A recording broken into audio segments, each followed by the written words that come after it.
आज की रतनगढ़ के इस कार्यकर्ता सम्मेलन में उपस्थित गोविंद सिंह जी डोटासरा जी, राहुल जी, कैंडिडेट महोदय,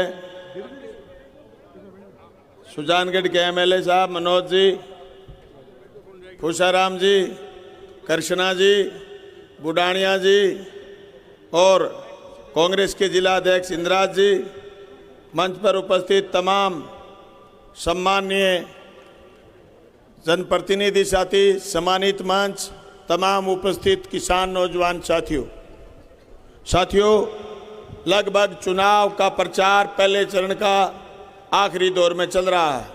हम गांव-गांव, गली-गली गए हैं। नामांकन सभा से लेकर के अब तक हम सब लोग एक एक गांव-गांव, ढाणी-ढाणी गए। लोगों की नब्ज है वो बीजेपी की सच्चाई जान चुकी। अब कुछ लोग बाकी हैं जो ये सोच रहे हैं कि मोदी के बिना दूसरा कोई देश में आदमी नहीं है। बस उनको थोड़ा सा समझाना है, उनको इस उदाहरण के साथ समझाना है कि भाई गाड़ी में अगर आग लग जाए तो बंदा यूं फोन नहीं करता कि गोविंद जी कोई थार भेजो, कोई फॉर्चूनर भेजो, कोई स्कॉर्पियो भेजो। गाड़ी के शीशे तोड़ करके और गाड़ी को फोड़ करके बाहर निकल के जीवन बचाना पड़ता है। जो लोग आज भी ये कहें कि मोदी के बिना दूसरा आदमी नहीं, उनको कह दो अगर भीतर रह गए इस जली हुई गाड़ी के तो पकोड़े हो जाएंगे। मैं सही बता रहा हूं आपको, समझाओ उनको। आज स्थिति क्या है? जो वादे करके भारतीय जनता पार्टी राज में आई, एक एक वादे उनके झूठे थे। किसानों पर उन्होंने जुल्म करे, काले कानून लेकर के आए, एमएसपी के लिए इनकार उन्होंने करा, नौजवानों के साथ ठगी उन्होंने करी। कहा था पर साल 2 करोड़ रोजगार देंगे, रोजगार नहीं दिया। कह रहे थे काला धन विदेश से लाएंगे, 1 रुपया नहीं लाए। कह रहे थे कि भ्रष्टाचारियों को जेल भेजेंगे, जो भी भ्रष्टाचारी थे सारे भाजपा में शामिल कर लिए। अब भारतीय जनता पार्टी के खुद के नेता कहने लगे, निर्मला सीतारमण कह रही है कि सारे भ्रष्टाचारी भाजपा में हैं। अब भाजपा ऐसी पार्टी हो गई जिसमें तमाम भ्रष्टाचारी आ गए हैं। अर्थव्यवस्था की बात अगर करें तो खुद उनके पति कहते हैं, परकला प्रभाकर ये बोलते हैं कि आज से पहले इलेक्ट्रोल बॉन्ड से बड़ा कोई भ्रष्टाचार नहीं हुआ। इलेक्ट्रोल बॉन्ड के भ्रष्टाचार के बाद भी आज किसी आदमी को मोदी में भगवान दिखता है तो मैं कहता हूं वो बंदा नादान है। उसको नादानी से पीछा छुटाओ और उसको समझाओ कि भाई ये नादानी छोड़। हम नहीं कह रहे, सारी दुनिया कह रही है कि इलेक्ट्रोल बॉन्ड के नाम पर जो ठगी करी। और मोदी चाहते हैं विपक्ष मुक्त भारत चाहते हैं, सवाल मुक्त प्रेस चाहते हैं और भैंस मुक्त संसद चाहते हैं। ऐसे मोदी को सत्ता से हटाना जरूरी है और हटाने का एक ही मंत्र है, इंडिया गठबंधन के उम्मीदवार राहुल कुशवाहा को आप वोट दें। दोस्तों, जिस तरीके का वातावरण उन्होंने बनाया। श्री जिग्नेश जी बिहानी का हार्दिक स्वागत इस रतनगढ़ की पावन धरा पर। धन्यवाद जिग्नेश जी, आप दलितों के, पीड़ितों के आवाज उठाते हुए पूरे हिंदुस्तान में जनता की आवाज को बुलंद कर रहे हैं, इसलिए आपको मेरी तरफ से भी धन्यवाद। दोस्तों, परसों जब बाबा साहब भीमराव अंबेडकर का जन्मदिन था, भारतीय जनता पार्टी ने भी मनाया, सारी जगह मनाया, लेकिन कहीं बाबा साहब का फोटो उन्होंने नहीं लगाया, क्योंकि उनके लोग बार बार कह रहे हैं राज में आएंगे संविधान बदलेंगे। संविधान में तुम क्या बदलना चाहते हो? क्या संविधान में तुम आरक्षण बदलना चाहते हो, या फिर तुम यूपीए फर्स्ट में दिए हुए खाद्य सुरक्षा के अधिकार को बदलना चाहते हो, या फिर तुम हमारे संविधान में दिए हुए आरटीआई के अधिकार को बदलना चाहते हो, या फिर तुम हमारे संविधान में दिए हुए जो सारे की सारी ताकतें, स्वतंत्रता का अधिकार, मुझे माइक पर बोलने का अधिकार, तुम्हें बोलने का अधिकार, सवाल खड़ा करने का अधिकार, काले कानूनों के खिलाफ लड़ने का अधिकार, ये अधिकार जो हमें दिए इस संविधान ने दिए, उस संविधान को भारतीय जनता पार्टी बदलना चाहती है। और संविधान से नहीं दोस्तों, जिस तरीके से भारतीय जनता पार्टी ने पिछले कई सालों में फफूंद करी है और बांट दिया इस धरती को। क्या चांद सितारे बांटोगे?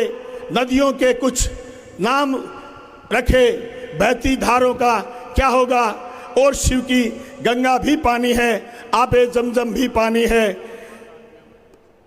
मुस्लिम भी पिए, पंडित भी पिए, तो मजहब का क्या होगा? इन फिरका प्रस्तों से पूछो, क्या सूरज भी अलग बनाओगे? एक हवा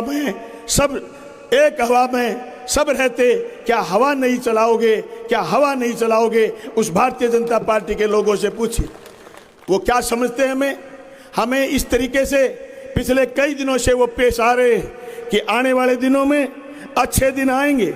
ये वादा करके मोदी जी राज में आए, तो मैं आपको कहना चाहता हूं, भंवर जब डुबोएगा उभारा दे के मारेगा। भंवर जब डुबोएगा उभारा दे के मारेगा। सुनो ये मछलियों, तुम्हें चारा दे के मारेगा। सुनो ये मछलियों, तुम्हें चारा दे के मारेगा। गलतफहमी में तुमको नहीं रहना कि अच्छे दिन भी आएंगे। बड़ा चालाक है दुश्मन, बड़ा चालाक है दुश्मन, तुम्हें चारा दे के मारेगा, तुम्हें चारा दे के मारेगा। ये मोदी कह रहे हैं पूरे देश में कि मैं 80 करोड़ लोगों को राशन देता हूं। मोदी जी ने राजस्थान की जनता के साथ जो ठगी करी, उसका सबसे बड़ा प्रमाण है मेरे पास। मोदी जी गांव-गांव, गली-गली में ये राशन का खाली झोला दे करके आए। इसमें गहलोत साहब की तरह फोटो जरूर लगाया है, लेकिन इसमें राशन कुछ नहीं दिया, जनता से झूठ बोलने का काम करा है। दोस्तों, इस पर लिखा है कि हम 80 करोड़ लोगों को राशन देते हैं और 12 लाख करोड़ रुपए खर्च करते हैं। हमारे लिए 12 लाख करोड़ रुपए खर्च करने का जो ढिंडोरा पीटा जा रहा है, उसमें ये थैला भी खाली दिया जा रहा है। मैं कहना चाहता हूं, हिंदुस्तान के बड़े पूंजीपतियों का आपने 16.5 लाख करोड़ रुपए जो ऋण माफ करने का काम करा है, निश्चित तौर से 40% लोगों के पास जितनी संपत्ति है, उतनी संपत्ति अदानी और अदानी अंबानी को देने का काम मोदी जी ने करा है। इस देश में असमानता का भाव मोदी जी ने पैदा करा है। इस असमानता के भाव के खिलाफ ये लोकसभा का चुनाव आम दिनों की तरह इलेक्शन नहीं है कि कोई आया, खड़ा हो गया, हमने वोट मांगे, वोट पड़े, वोट चले गए, कोई बना नहीं बना। अगर मोदी देश में फिर बने तो कोई अतिशयोक्ति नहीं, खड़े होकर के कह सकते हैं, मित्रों, भाइयों और बहनों, आज के बाद वोट नहीं पड़ेगी। ये कभी भी हो सकता है। लोकतंत्र के हत्यारे मोदी को इस कुर्सी से उतारने का एक ही जरिया है, 19 तारीख को राहुल जी कस्बा के 3 नंबर बटन का निशान दबाएं, गांव-गांव, गली-गली जाएं, एक भी वोट नहीं रह जाए। मोहल्ले में, हर वार्ड में, हर पार्षद की, हर एमएलए की, एक्स एमएलए की, हर सरपंच की, ब्लॉक मेंबर की, हम सब की जिम्मेदारी। मैं आपको आश्वस्त करना चाहता हूं कि भादरा की धरती पर राहुल जी हमेशा आगे रहे। अब की बार स्थिति अलग है। भादरा में भारतीय जनता पार्टी के जनप्रतिनिधि, इसके उनके मुंह के आगे आपके यहाँ जो ड्रैगन साहब हैं, उन्होंने और मौजूदा मुख्यमंत्री ने, भजन लाल जी खट्टर साहब हैं, खट्टर साहब ने मूड़ी लटका दी उनके मुंह के आगे और उनको कह दिया कि भादरा से जिता दो, मंत्री बना देंगे। मैं तो कहना चाहता हूँ मुख्यमंत्री जी, मुख्यमंत्री कुछ भी नहीं तो बीजेपी के राज में मंत्री क्या चीज है? खुद मुख्यमंत्री जी पावरलेस, मुख्यमंत्री जी और मंत्री जी सब पावरलेस। इन मुद्दों पर हम जाना नहीं चाहते। हम तो ये चाहते हैं, आपको ये आश्वस्त करने आए हैं, रतनगढ़ के किसान नौजवान को, मंच पर बैठे साथियों को, हमने एक एक दुकान, एक एक गली, एक एक ढाणी में आवाज लगाई है कि इंडिया गठबंधन के उम्मीदवार राहुल कस्बा जीतेंगे।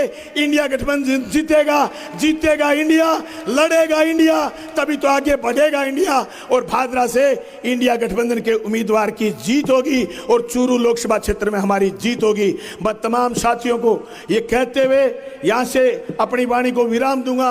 अपने बीच काफी सारे नेता आए हुए।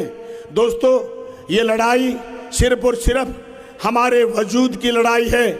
इस वजूद की लड़ाई में अगर हमें नारा देना पड़े, जिस तरीके से गांधी जी ने नारा दिया था, डू एंड डाई, करो और मरो, तो फिर हम आगे लड़ेंगे और जीतेंगे। Thank you. श्री जिग्नेश जी मेवानी के स्वागत के लिए मैं आमंत्रित करूंगा श्री इंदिराज जी खिचड़ साहब, रसपाल जी शाख साहब, भवनलाल जी जसेल साहब,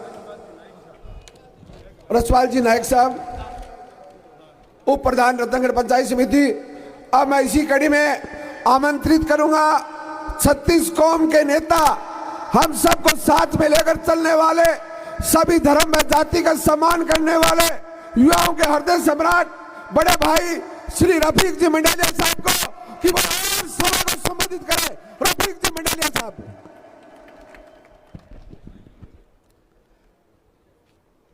राम राम साहब।